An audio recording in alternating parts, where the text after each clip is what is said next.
months ago when the season started, giving out some of my, I guess, opinions on players and things like that. So if you haven't seen that video, check out that one first. If you want to see what I picked before the season started, now halfway through the season, we'll see if my answers are different or the same. Also, if you haven't seen, today is actually a double upload day. I uploaded a video earlier on my channel, and I wanted to do it, so I decided to make a video on it. So if you haven't seen that video, go ahead and check it out if you want to. That'd be greatly appreciated if you did see that video. I don't pick favorites, but you're my favorite. Other than that, make sure you like the video, subscribe to the channel. We are on our way to 10K. Almost there. Technically, I guess. And also, very fast, I never really even made a post about this or anything because I just realized it now. We just passed 1 million views on my channel, so a grand total of 1 million views have been tallied on my channel, which is so crazy to think about. I'm sure a couple 100,000 of those are myself rewatching my videos, but no, I just wanted to thank you guys so much for that. I mean, views is one thing I don't really care about. You know, what I care about is the impact I make on people and how I can help people relax, be entertained, come together, just feel better about themselves. So I really, really, really hope if you are part, well, I guess if you're watching this video, you are a part of that million, and I really, really, really, really wanted to thank you guys so much for that. So with that being said, let's jump into tonight's video. So like I said, if I, spoil my other video, I'm sorry. I gave you a chance to check it out. I'm sure I plugged it somewhere on the screen. But for my NBA before the season started awards, I gave out a couple awards to some people who I thought would do a lot better than what they did. For MVP, I picked Luka Doncic, which I guess can still come to fruition. His stats are looking very nice, but team success-wise, we'll go more into that when I talk about MVP. Coach of the Year, I said Rick Carlisle. Sixth Man of the Year, I said Karis LeVert, which obviously is one that's probably not going to happen. Let's see, MVP, Rookie of the Year, I said James Wiseman. And Defensive Player of the Year, I said, who did I say? I said Anthony Davis for Defensive Player of the Year. So I think that's the 5, right? MVP, Coach of the Year, Rookie of the Year, Defensive Player of the Year, Sixth Man of the Year. I think that's it. I think that's the 5. If not, I'm sorry, I'm dumb. But anyways, so we're gonna start out with the sort of least sort of recognizable reward to MVP.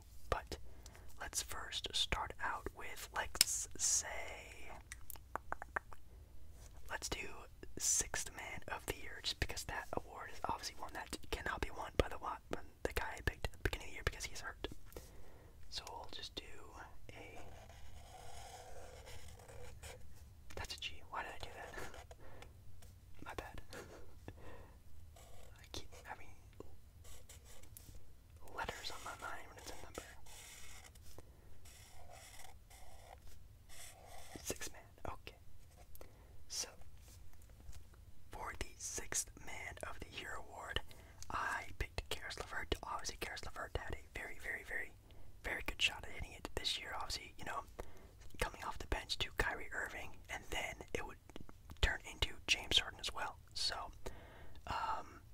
that would have been really nice to see. But then, obviously, with Karis LeVert being traded and then being hurt, well, not hurt, he got diagnosed with something and had to get that sort of all figured out.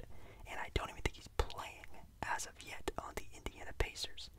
I said it was either going to go to him or Spencer Dinwiddie, which other guy wasn't going to start. Obviously, at the start of the year, I figured Dinwiddie would start next to Kyrie, but now it seems like Dinwiddie is also out. LeVert is out now, so neither of them can win. So, coming into the halfway point of the NBA season, where obviously doing this award show is pretty much going to be almost set in stone for how the votes are going to go, because usually the start of the year is usually how, everyone votes, and then the second half of the year, no one really cares about it, seems like. But Sixth Man of the Year award, I'm going with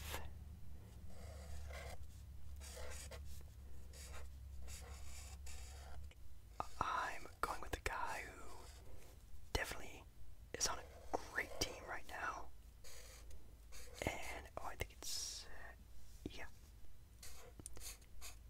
and is averaging a lot of points off the bench for that team, who is very good, and that is the Utah Jazz, and that is also Jordan Clarkson. Jordan Clarkson is averaging 18 points per game, 4 rebounds, and 2.3 assists a game. Jordan Clarkson is giving off like Lou Will type vibes this year. Like, he is just so confident in his craft, in his scoring ability. Like, he looks like he could be a starter for a lot of NBA teams, and he probably would this year. This is like prime Jordan Clarkson right now. And I know last year Jordan Clarkson would have been a good signing for them, and he did. He turned out to be pretty good for them. But Jordan Clarkson this year is actually like a player they can close with, a player they can go to for a basket when they're getting, double teamed by Donovan Mitchell and other players, when other teams are getting, cold. Like, again, Donovan Mitchell, Joe Ingles, Bogdanovich. Jordan Clarkson seems like the guy they go to a lot when that sort of scenario happens, and it seems like he's getting, the good end of a lot of those scenarios where he's becoming maybe their second, man to get the ball in his hands. Obviously, besides Donovan Mitchell, you can't really throw the ball to Rudy Gobert and get a basket, so I think Jordan Clarkson might be their second option on their team, but he's a sixth man, which is so crazy. But Jordan Clarkson this year is having a great season, and I think he's deserving of the Sixth Man of the Year award, also because of how he's helping his team do so well. Obviously, Utah being the #1 seed, I think it's very, very, very, very, very easily given to Jordan Clarkson. I mean, you can also argue. I'm trying to think. That's the thing. I don't even know other six men who would really be deserving. Make sure you guys obviously comment down below other players you guys could think of.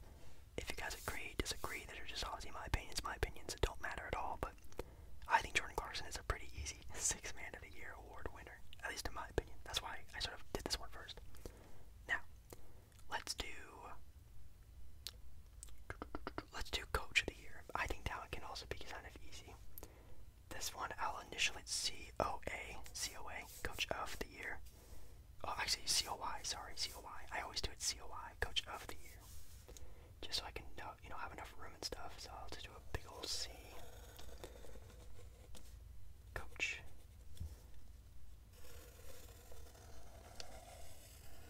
Hopefully you guys can see this. Of the and Y.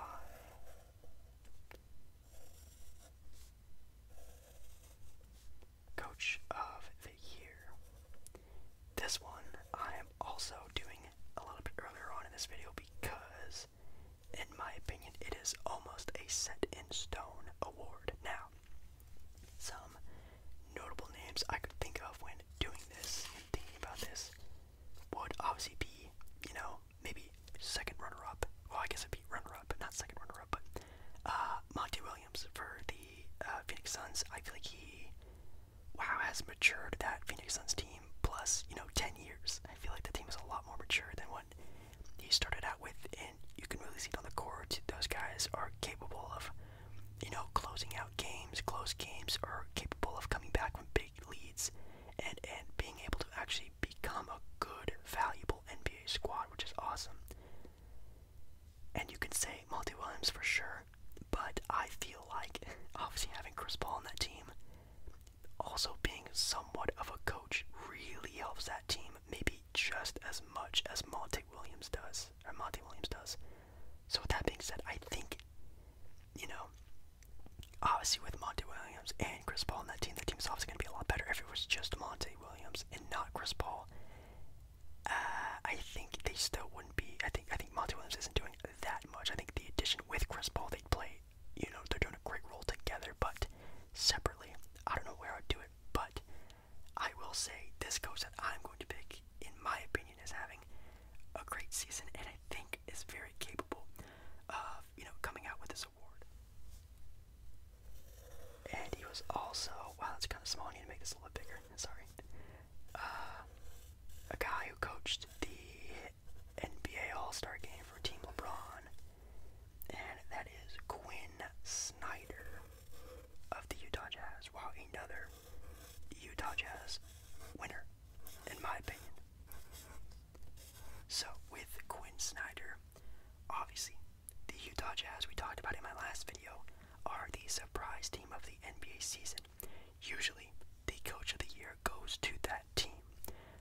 we see it all the time with, I think Toronto Raptors won it one year, Mike Budenholzer won it the other year.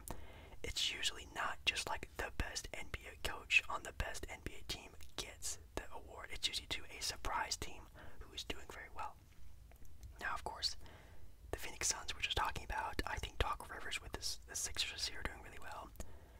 You could even argue like Steve Nash with the Brooklyn Nets, I guess, but I think with Quinn Snyder, with this group of guys not having a total dominant superstar, are doing very well. And I think that's really due to a lot of, obviously, team play. And obviously with a great team play, you need a good head coach. So I think that's why he sort of takes the cake for me. Again, I think Monty Williams for the Suns is going to be second place, or could even win it. You throw it up there, it doesn't really matter. But I do think that Chris Paul adds a lot of that success of how they're doing and how they're maturing and everything like that, along with that with Monty Williams. So that's why I'm picking Quinn Snyder, Coach of the Year. C-O-Y. Next up, we have, what's else? We have MVP. Let's do Rookie of the Year. This one's also kind of easy. I'm just going to put R-O-Y.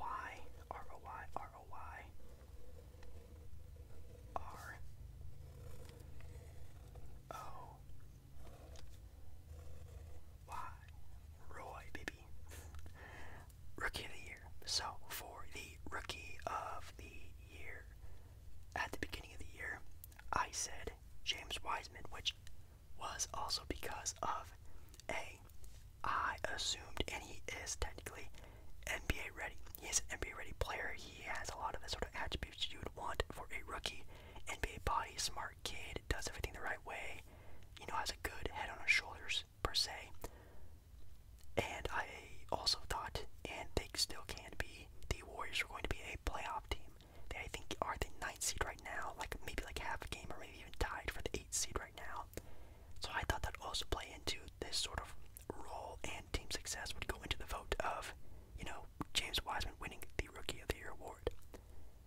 But alas, we have found a sort of chip, or what's it called? A chip in the armor, or something like that. But, everything I just said actually does not go to James Wiseman. It goes to the other kid that everyone was so hyped about, but in my opinion didn't know it'd be this good so fast. And that is Lamellar Ball. Yes, the other Ball brother. Like I said, a playoff team, good kid, good head on his shoulders, good NBA talent, NBA ready.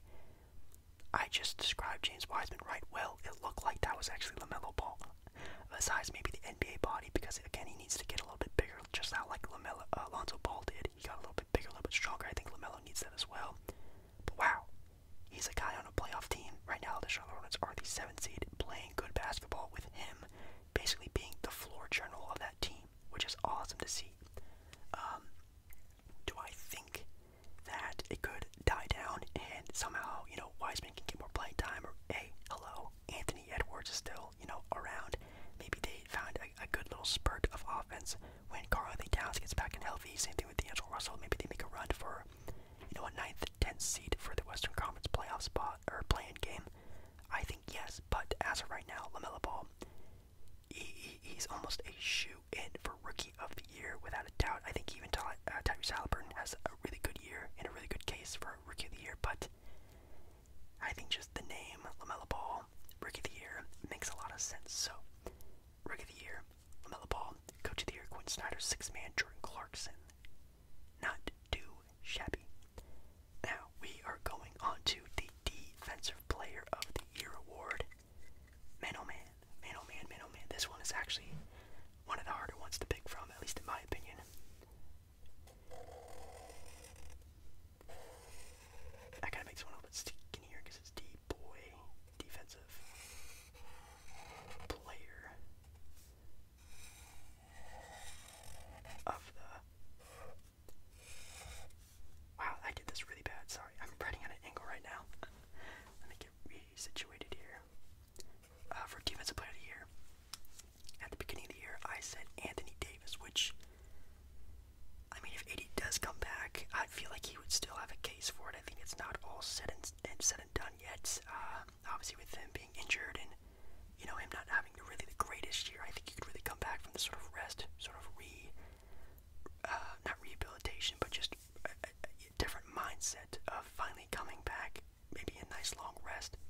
having a crazy, NBA Finals, super fast off season, then boom, you're back into playing NBA basketball.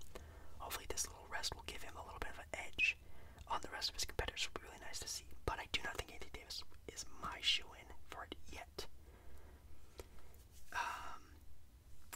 And I'm still thinking about it as I'm talking to you guys because, in my opinion, I think that obviously, Miles Turner had a very good start to the year, sort of died down from Defensive Player of the Year, but I think he definitely is still going to have his name in the ballot. Rudy Gobert, on a great team, great big man, really is showing, this year that his defense is becoming, a winning sort of way. We always know Rudy Gobert has been a good player and a good defensive center, but the Utah Jazz have always been sort of like a mid-tier team, but now that defense is making up wins and sort of showing up on the win-loss column, which is really cool to see. So I think Rudy Gobert is up there for sure. And then we have another contender in the East, the number 1 seed, the 76ers, with Ben Simmons. Yes, Ben Simmons. His perimeter defense this year is actually, again, just like Rudy Gobert, showing up for wins and losses, shutting down great players like Luka Doncic. He made Luka look like a lost, college kid out there, like a rookie, like a sophomore player, like he is. But man, Ben Simmons plays really good perimeter defense and sometimes interior defense as well.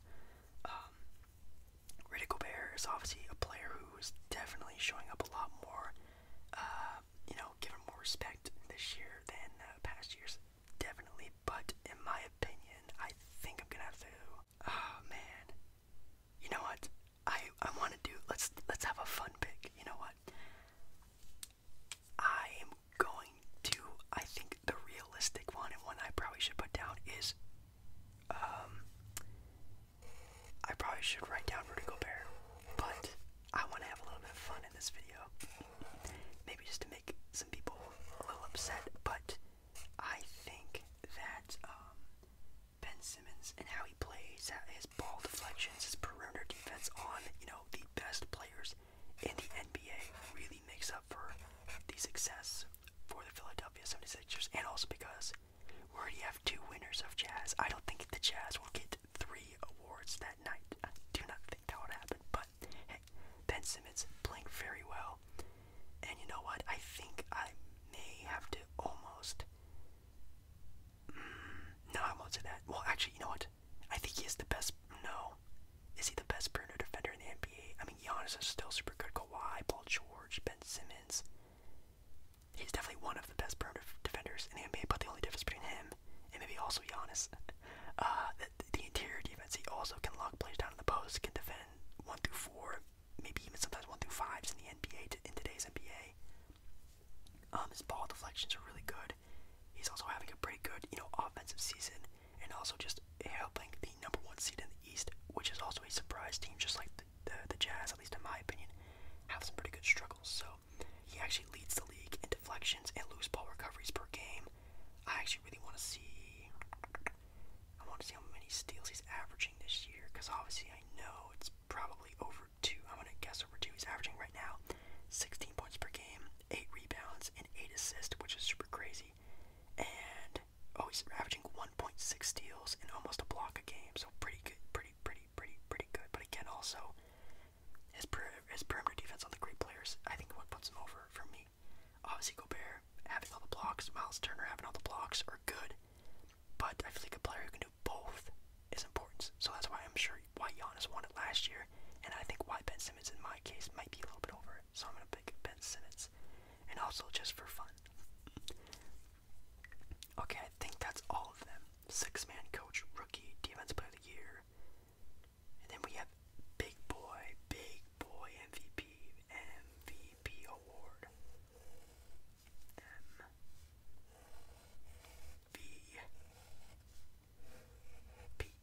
The MVP award, which, gosh, to be honest, guys, just like defensive player of the year, I have no idea.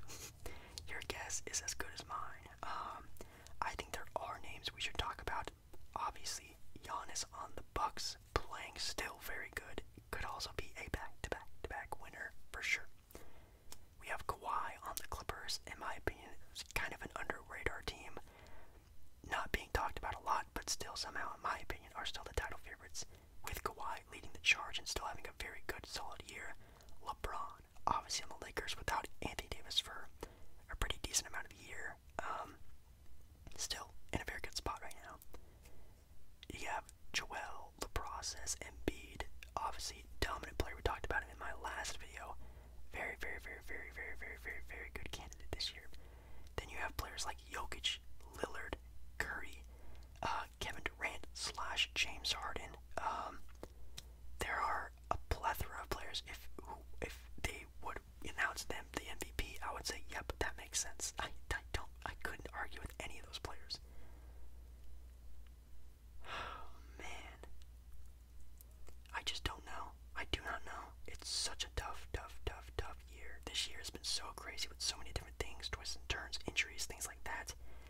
It could just come down to one player. I'm not, wishing any player specifically, but knocking on wood. An injury, a down year, a down slump, anything like that could change any of these answers. But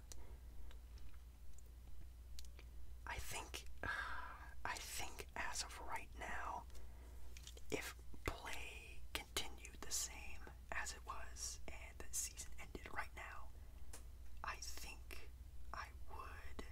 Oh my god, I actually have no idea. You know what? Usually the NBA does love giving players, new awards to new players, and I think for MVP this year, if this team continues to play just as good as they are into the playoffs with a stacked Nets team right on their behinds, I think Joel Embiid has a very, very, very good shot at winning MVP. And if the NBA season ended right now, I'll say Joel Embiid is your 2021 NBA MVP. And that's really tough to say because, again, if you would have told me, hey, LeBron James is the MVP, I would say, okay. If you told me Curry, okay. If you told me Durant, okay. None of those are wrong answers. I don't think this is a wrong answer either. I think it makes a lot of sense. The only one I think that was a little bit funny was this one. I think this is just more like a, hey, this is a cool answer, but I think that one may even be Gobert more than Ben Simmons, but again, this is just for fun for the video. Lamellar Ball, I think, is set in stone. It's going to have to take a lot for, again, a Wiseman or an Edwards to sort of take this, or even a Halliburton. Coach of the Year, Quinn Snyder again. I think Monty Williams is a very good runner-up. You could say Steve Nash for being a first-year coach, having great success, obviously at 2 seed with the Nets, but hey, we all know why. Steve Nash is having a great year, right? And 6th man, we have Jordan Clarkson. I'm trying to think. It's really late right now, so I can't really think of any other players that come off the bench that have just as much of an impact than Jordan Clarkson. I'm sure there's players. I'm trying to think, but I can't really. But Jordan Clarkson, again, this is a set in stone one for sure. But for Joel Embiid, averaging 30 points per game in a season, man, is super tough. 11.6 rebounds, and the Sixers just look like such a different team, and it's very surprising. He's also averaging 52% field goal percentage, which is super crazy. 85% from the line. Almost 1.5 steals a game, almost 1.5 blocks a game. He has a plus minus of 8, which is super crazy on the year.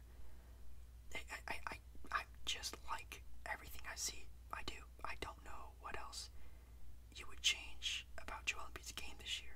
I think he's almost becoming the prime version of Joel Embiid that we would all love to see. A dominant big man with a good inside game who can every once in a while hit a wide open 3, which is great. Good shooting form, obviously from the free throw line is amazing. You can't hack Cashapp him. And they're on the number 1 seed in the East, which the East this year, top heavy, outgunning out the Nets and the Bucks and the Celtics and a lot of good teams. I think Joel Embiid is definitely, in my opinion, the halfway point MVP. Again, if you said LeBron, that's cool. If you think Curry, that's also cool. Doesn't matter. There's no wrong answers. But yeah, guys, that's going to be it for me. Hopefully you guys enjoyed this video. And yeah, make sure you guys check out the first video I posted today, the Disney movie tier listing video, which again, if you don't like, hey, just give it a shot. We all have different interests. I just have different interests than basketball. And again, if you watch those videos, I don't pick favorites, but you are my favorite. And make sure you like this video, subscribe to the channel. I'll see you